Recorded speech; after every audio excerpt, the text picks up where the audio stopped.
오늘 찬양의 제목처럼 나의 기도인데요. 오늘 우리의 신앙의 고백, 우리의 기도가 되실 수 있기를 주님의 이름으로 축복합니다. 우리 옆에 계신 분들과 인사 나눕시다. 사랑합니다. 축복합니다. 사랑합니다. 축복합니다. 사랑합니다. 축복합니다. 우리 주님의 은혜와 사랑이 우리 모든 성도님들의 가정과 삶에 넘치시기를 주님의 이름으로 축복합니다. 예수님을 믿어 구원을 받고 하나님의 자녀가 된다는 것은 단지 죽어서 천국에 들어가는 것만을 뜻하는 것이 아닙니다.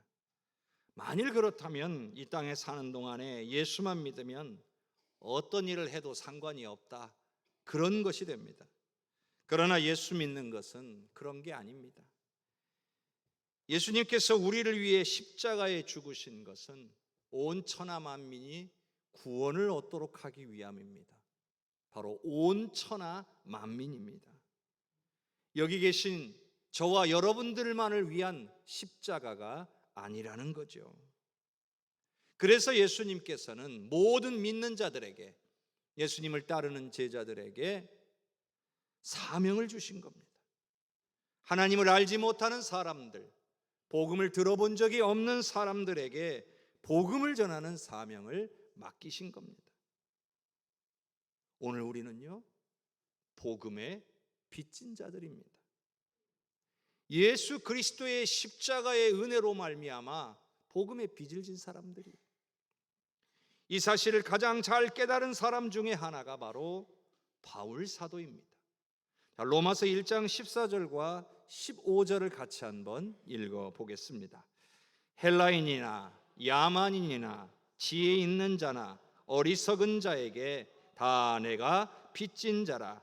그러므로 나는 할 수 있는 대로 로마에 있는 너희에게도 복음 전하기를 원하노라. 아멘. 여러분, 바울 사도가 언제 다른 누군가에게 빚을 진 적이 있습니까? 없죠. 그런데 바울 사도는 스스로를 가리켜서 헬라인이나 야만인이나 지혜 있는 자나 어리석은 자에게 다 빚을 졌다는 거예요. 그 모든 사람들에게 다 빚을 졌다고 고백하는 겁니다. 그럼 도대체 무슨 빚입니까? 그 답이 바로 그 뒤에 이어져서 나옵니다. 나는 할 수 있는 대로 로마에 있는 너희에게도 복음 전하기를 원하노라. 나는 빚진 자인데 그러므로 너희에게 복음 전하기를 원한다. 바울 사도는 로마 교회 성도들을 만나본 적이 없었어요. 한 번도 본 적 없는 로마 교회 성도들에게 복음을 전해야 되겠다. 왜요? 그것이 바울 사도의 빚을 갚는 방식이라는 거예요. 빚진 자니까 갚는데 어떻게 갚느냐? 복음을 전하는 것으로 갚는다는 거죠. 그러니까 바울 사도가 진 빚은 바로 복음의 빚인 겁니다. 예수님의 십자가의 은혜가 바로 복음의 빚이었던 거예요. 아니, 그렇다면 실제로 빚은 누구한테 진 거예요? 예수님께 진 거죠. 예수님으로부터 그 은혜를 받았으니 그 은혜의 빚을 예수님께 진 건데 문제가 있어요. 우리는 그 빚을 갚을 수가 없어요. 예수님께서 우리에게 베풀어 주신 은혜의 빚을 갚을 능력이 우리에게는 없다는 이야기예요. 생각해 보세요. 우리 예수님한테 뭐가 부족하겠습니까? 뭐가 아쉽겠습니까? 우리가 무엇으로 예수님을 만족시킬 수 있겠습니까? 불가능할 것입니다. 그러면 어떻게 해야 되나요? 이 은혜의 빚을 졌는데 이걸 어떻게 해야 되나요? 방법은 하나입니다. 예수님이 가장 원하시는 일을 하면 되는 거예요. 그것이 바로 조금이라도 우리가 복음의 빚을 갚을 수 있는 방법인 거예요. 바울 사도는 그렇게 깨달은 거죠. 아, 그렇구나. 예수님께서 예수님의 명령대로 행하는 것이 이 복음의 빚을 갚을 수 있는 유일한 방법이구나. 이 복음에 대해서 알지 못하는 이들에게 예수 그리스도의 복음을 전하는 것이 내 평생에 감당해야 될 사명이구나. 이렇게 깨달은 것입니다.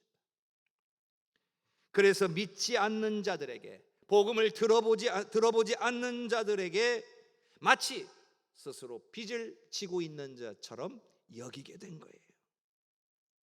왜 그래요? 갚으려고요. 빚을 졌다고 생각하면 갚아야 하잖아요. 갚아도 되고 갚지 않아도 되는 그런 선택을 안 하겠다는 거죠. 복음을 전해도 되고 전하지 않아도 되고 그런 선택을 안 하겠다는 거예요. 그냥 전하겠다는 거예요. 반드시 감당해야 될 당연한 도리라고 생각하겠다는 거예요. 제가 오늘 말씀의 제목을 가든지 보내든지 돕든지라고 했습니다. 이 말은 무슨 뜻이냐면, 예수 믿는 자라면, 즉 복음의 빚을 진 자라면 이 셋 중에 하나는 반드시 해야 된다는 말씀인 거예요. 셋 중에 적어도 하나는 해라, 이런 거죠. 이 셋 중에 하나도 행하지 않는 것은 복음의 빚진 자로 나는 살지 않고 있다는 뜻이에요. 믿는 자가 마땅히 살아야 될 도리대로 살지 못하고 있음을 뜻하는 겁니다. 내가 복음의 빚진 자라는 것을 깨닫지 못하고 있거나 알고도 행하지 않고 있는 것이죠. 사랑하는 성도 여러분, 여러분은 예수님을 여러분의 구원자와 주인으로 믿고 계십니까? 십자가의 은혜로 말미암아 여러분의 죄가 사함을 받고 영원한 천국에 들어갈 자격을 얻게 되었음을 믿으십니까? 여러분, 이 질문에 대한 대답이 정확해야 됩니다. 여러분이 이 질문에 아멘으로 대답하실 수 있다면 여러분 예수님의 명령대로 행해야 될 줄로 믿습니다. 그런데 오늘 말씀의 제목이 약간의 오해의 소지가 있어요. 가든지 보내든지 돕든지 하라고 하니까 이 중에 하나만 해도 된다라고 생각하면 안 되는 거죠. 왜냐하면 성경 어디에도 셋 중에 하나만 해도 된다 이런 이야기는 없어요. 예수님도 그렇게 말씀하신 적이 없어요. 오히려 예수님은요, 무조건 모두에게 가라 그러셨어요. 가라. 누구도 예외 없이 가서 모든 민족으로 제자를 삼아라 그러셨단 말이에요. 그런데 왜 제가 그러면 가고 보내고 도와라 이렇게 안 하고 가든지 돕든지 보내든지 해라 한 것은 효율적인 복음 전파를 위해서 그런 거예요. 그러니까 그 중에 어느 하나만 하라는 뜻이 아니에요. 자, 바울 사도가 처음에 선교사로 파송되던 장면을 한번 생각해 보세요. 수리아 안디옥 교회 모든 성도들이 함께 기도하는 가운데에 성령의 감동에 따라서 바나바와 바울을 따로 세우고 그들을 선교사로 파송하게 됩니다. 자, 그렇다면 이 둘은 선교사로 파송되어서 갔습니다. 그러면 나머지 수리아 안디옥 교회 성도들은 뭐 하고 있었을까요? 바나바와 바울의 사역을 기도와 물질로 협력한 것입니다. 그러니까 바울 사도는 선교를 하기 위해서 타국으로 갔던 거고 남은 성도들은 보낸 거예요. 그리고 기도로 물질로 도운 겁니다. 자, 우리가 분명하게 알아야 될 것은 예수님이 가라고 하셨다면 도대체 어디로 가는 거냐? 예수님이 무조건 해외로만 다 가라 그렇게 말씀하시진 않았어요.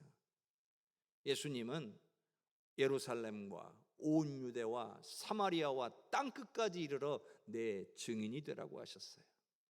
그러니까 어디예요? 예루살렘으로도 가야 하고 유대로도 가야 되고 사마리아로도 가야 되고 땅끝까지도 가야 된다는 거예요. 그러면 오늘 우리 주변에 예수 믿지 않는 영혼들, 주님을 떠나 있는 영혼들이 많이 있어요. 그들에게 찾아가서 그들에게 복음을 전하는 것 역시 가라라는 주님의 명령에 순종하는 것이 됩니다. 단지 선교 사역의 효율성을 위해서 누군가는 가고 누군가는 보내고 누군가는 도와야 된다는 말씀이에요. 셋 다 하면 정말 좋은 일이죠. 모든 믿는 자들은 어디에 있든지 예수님의 복음을 전하는 사람들이 되어야 된다는 뜻인 거예요. 가정에서 선교사가 되어야 되고, 친척과 형제들에게 선교사가 되어야 하고, 친구들에게, 이웃에게 선교사가 되어야 하고, 직장에서도 선교사가 되어야 한다는 거예요. 항상 어디에 있든지 복음을 전할 준비가 되어 있고 또 복음을 전해야 된다는 말씀인 거예요. 이게 우리에게 주어진 사명입니다. 그런데 우리가 이 사명을 잘 감당하지 못하는 이유가 있어요. 그 중에 하나는 거부당할 것에 대한 두려움이 있습니다. 내가 복음을 전했는데 거부당하면 어떻게 하지? 내가 복음을 전했는데 이걸로 인해서 우리의 관계가 깨지거나 서먹서먹해지면 어떻게 하지? 또 이런 경우도 있죠. 복음을 계속 전해왔는데 계속 거부를 당하니까 지쳐 있는 거예요. 그런데 여러분, 우리가 절대로 잊지 말아야 될 것이 있습니다. 오늘 우리에게 구원에 대한 책임은 없어요. 하지만 복음을 전하지 않은 것에 대한 책임은 있다는 말이에요. 왜 그렇습니까? 구원은 성령께서 하시는 일이에요. 그저 우리는 성령의 인도하심을 따르며 복음을 전하는 그 사명을 감당하면 되는 거예요. 그리고 예수님의 마음으로 그 영혼의 구원을 위해서 간절히 기도하면 되는 거예요. 기도하고 전하는 건 우리의 몫이고 그들의 영혼을 구원하시는 것은 성령께서 하시는 일이라는 사실을 기억할 수 있기를 바랍니다. 오늘 본문 말씀을 보면 바울 사도 일행이 열심히 복음을 전하면서 이동하고 있었어요. 그런데 성령께서 어떻게 하시느냐? 바울 사도 일행이 결정한 방향으로 가지 못하게 막고 다른 방향으로 바꾸시는 그러한 상황들이 나타나고 있습니다.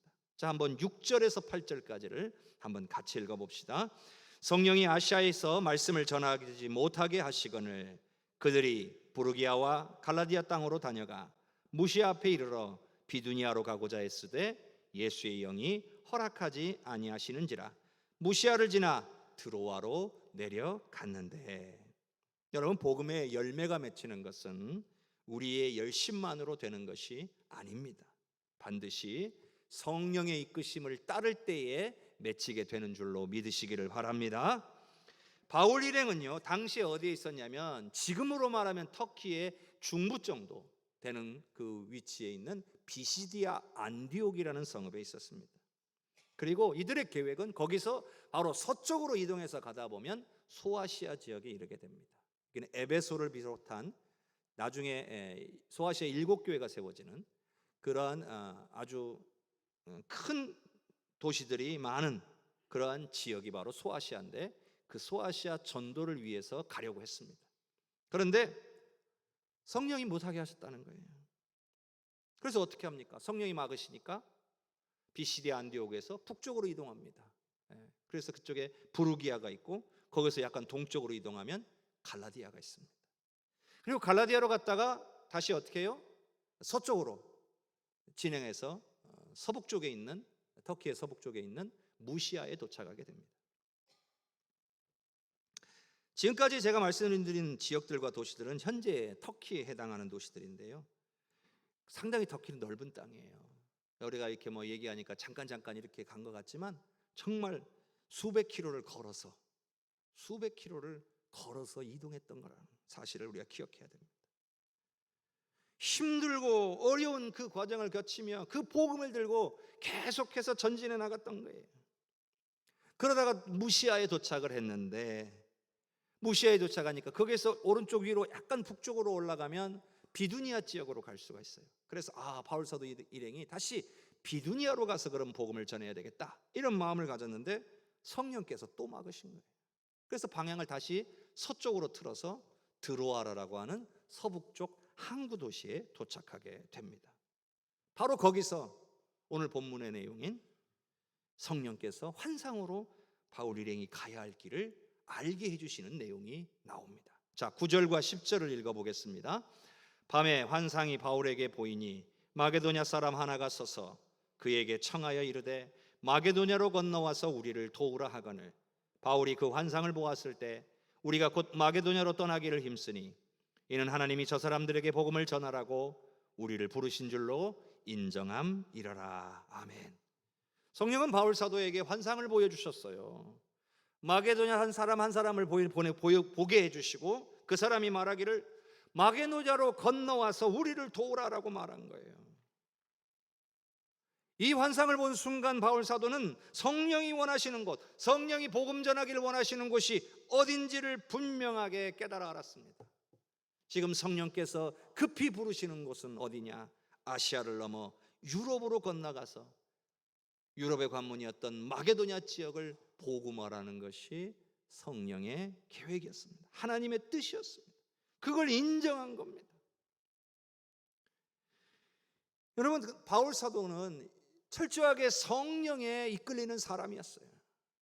성령이 가지 말라 하면 안 가고 성령이 가라 하면 가는 사람이었던 거예요. 아무리 힘들고 어려운 길이었어도 그 앞에 수많은 방해와 핍박이 있을지라도 성령이 가라 하시면 갔던 거예요. 자꾸 그 길이 막혔는데 드로아에 이르러서야 성령께서 환상을 보여주셨는데, 만일 이 환상이 없었으면 어쩌면 바울 사도는 2차 선교 여행을 이제 마무리하고 드로아 항구에서 배를 타고 수리아 안디옥으로 돌아갔을 수도 있을 것입니다.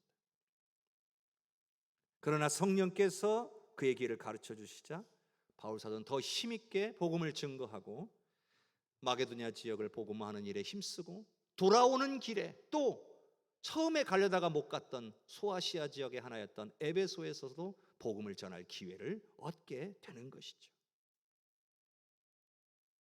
하나님이 못하게 하시는 게 아니라 하나님의 계획에 따라, 하나님의 때에 따라 하나님의 방법으로 이루어 가시는 것임을 믿으시기를 바랍니다. 우리는 오늘 말씀을 통해서 바울 사도의 열정을 배워야 돼요. 성령께서 소아시아 사역을 허락하시지 않으니까 방향을 바꿉니다. 그래? 그러면 우리 부르기아와 갈라디아로 가자. 그래서 그곳에서 복음을 전하다가 다시 무시아에 도착했을 때 이번에는 비두니아로 갈까 했는데 성령께서 막으시니까 그래? 그러면 드로아로 가자. 성령이 막으시면 가지 않고 성령이 막지 않으시면 갔다는 사실에 주목해야 돼요. 바울 일행은 성령이 막으셨다고 낙심하지 않았습니다. 사역을 멈추지도 않았습니다. 그는 계속해서 복음을 전파하는 사역을 멈추지 않았다는 거예요. 하나님의 뜻이 여기 있는가? 하나님께 구하면서 끊임없이 앞으로 나아갔다는 거예요. 여러분, 우리가 잊지 말아야 될 게 있어요. 우리 믿는 자들이 행해야 될 의무는 때를 얻든지 못 얻든지 복음을 증거하는 일이라는 사실이에요. 이것은 그 어떤 것으로도 그 어떤 상황으로도 우리의 복음 전파를 막지 못한다는 거예요. 역으로 말하면 그 어떤 상황에서도 복음 전파하는 일을 멈추지 말아야 한다는 것입니다. 바울 사도도 그렇게 열심을 가지고 어디든 복음을 들고 가려고 했기 때문에 성령께서 찾아와 주셔서 환상을 보여주시고 가야 될 방향을 가르쳐주고 계신 거예요. 바울의 그 열정과 복음을 증거하려고 하는 그 발걸음이 없었으면 과연 성령께서 바울 사도를 그 길로 인도하실 수 있었을까요? 사랑하는 성도 여러분, 복음을 전하는 일은 쉽지 않아요. 언제나 수많은 방해가 있기 마련이에요. 오늘 본문은 성령께서 선교의 방향을 잡아주신 것이라면 실제로 우리가 살아가는 이 세상에선 복음이 전파되는 것을 방해하는 원수마귀의 강력하고도 집요한 역사가 나타납니다. 그래서 복음 전파가 어렵게 느껴지는 거예요. 바울 일행이요, 성령에 이끌려 마게도냐로 건너가서 빌립보 지역부터 전도를 시작했는데요, 평탄했을까요? 성령이 이끌어 가셨으니까 아무렇지 않았을까요? 그렇지 않아요. 순탄하지 않았습니다. 원수마귀의 강력한 방해로 결국 매에 맞고 옥에 갇히는 상황들이 발생합니다. 그러나 놀라운 일이 벌어졌습니다. 우리가 잘 아는 것처럼 옥이 흔들리고 옥문이 열리고 매인 것이 풀어지는 역사가 일어났어요. 그 어떤 원수마귀의 방해도 성령께서 이끄시는 복음의 전파를 막지 못했다는 사실이죠. 오히려 그 과정 속에서 간수장의 가정을 구원하는 역사로 이어지게 된 것입니다. 그렇게 될 줄 누가 알았겠습니까? 또한 빌립보에서의 복음의 시작은 루디아라고 하는 한 여인으로부터 시작이 됩니다. 바울이 기도처를 찾다가 강가로 갔는데 그곳에 모여있던 여인들에게 복음을 전할 기회가 생겼습니다. 그 중에 루디아라는 여인이 복음을 받아들임으로써 빌립보 교회가 시작되게 된 것입니다. 앞서 환상 중에 한 사람이 말하기를 마게도냐로 건너와서 우리를 도우라 하였는데 그 우리 중에 한 사람이 바로 루디아였고 간수장이었던 거예요. 복음을 듣기 원하는, 복음을 들어야 되는 갈급한 심령들 중에 하나였던 거예요. 사랑하는 성도 여러분, 지금도 여러분의 주변과 전 세계에는 건너와서 우리를 도우라라고 외치는 갈급한 심령들이 많다는 것을 기억할 수 있기를 바랍니다.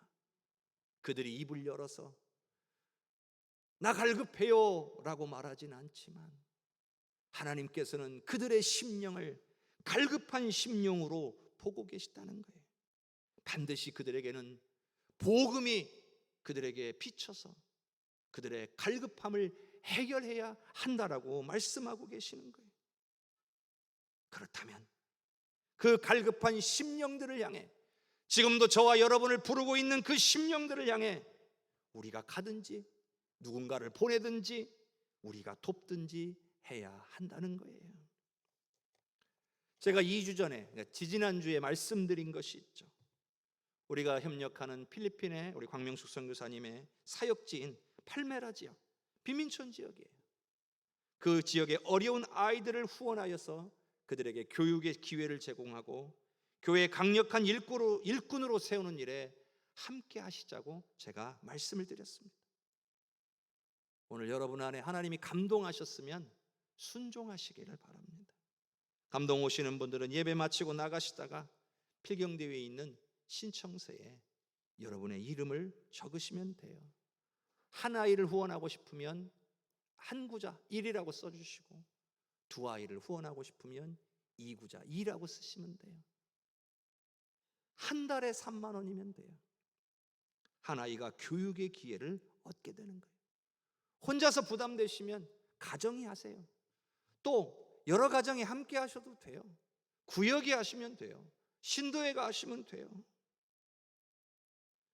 여러분이 마음을 모아 헌신하고 그 생명들을 위해 기도하고 그들을 후원하게 되면 여러분의 기도와 헌신을 통해서 필리핀의 귀한 사역자들이 세워지게 될 줄로 믿습니다.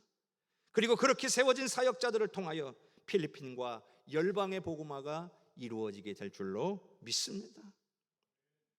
물론요, 우리 주보에 나와 있는 것처럼 우리가 선교사님들을 후원하고 있어요.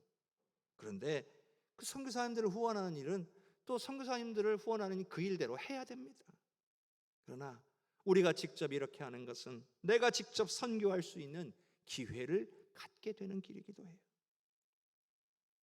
한 생명을 구원하고 그 영혼을 살려서 훈련시켜서 하나님 나라 일꾼 세우는 이 일에 내가 쓰임받았다라고 할 때에 우리 하나님이 얼마나 기뻐하실지를 생각해 보시기를 바랍니다. 아울러 내년 2월에 또 직접 필리핀에도 가려고 합니다. 선교지에 다녀올 생각을 하고 계획을 세웠습니다. 우리 장로님 기도해 주신 것처럼 여러분 그때 또 여러분 마음에 감동 오신 분들은 함께 가셔서 어떻게 그 지역을 돕고 섬겨야 될지 깨닫고 돌아오는 시간이 될 수 있기를 바랍니다. 분명 큰 은혜와 도전이 될 줄로 믿습니다. 내년 2월에 단기 선교에 함께 하기를 원하시는 분들 역시 또 신청서가 따로 마련이 되어 있습니다. 나가시다가 신청서를 작성해 주시면 돼요. 여러분 가야 합니다. 보내야 합니다. 도와야 합니다. 그것이 우리 예수님이 우리에게 가장 바라시는 일이에요. 힘들다고 미루고 어렵다고 포기하면 안 되는 거예요. 그게 우리의 복음의 빚을 갚는 길이에요. 예수님은 나를 위해 자신의 생명을 주셨는데 여러분은 예수님을 위해 무엇을 드리시겠습니까? 예수님의 명령에 순종하시는 성도님들이 되시기를 주님의 이름으로 축복합니다.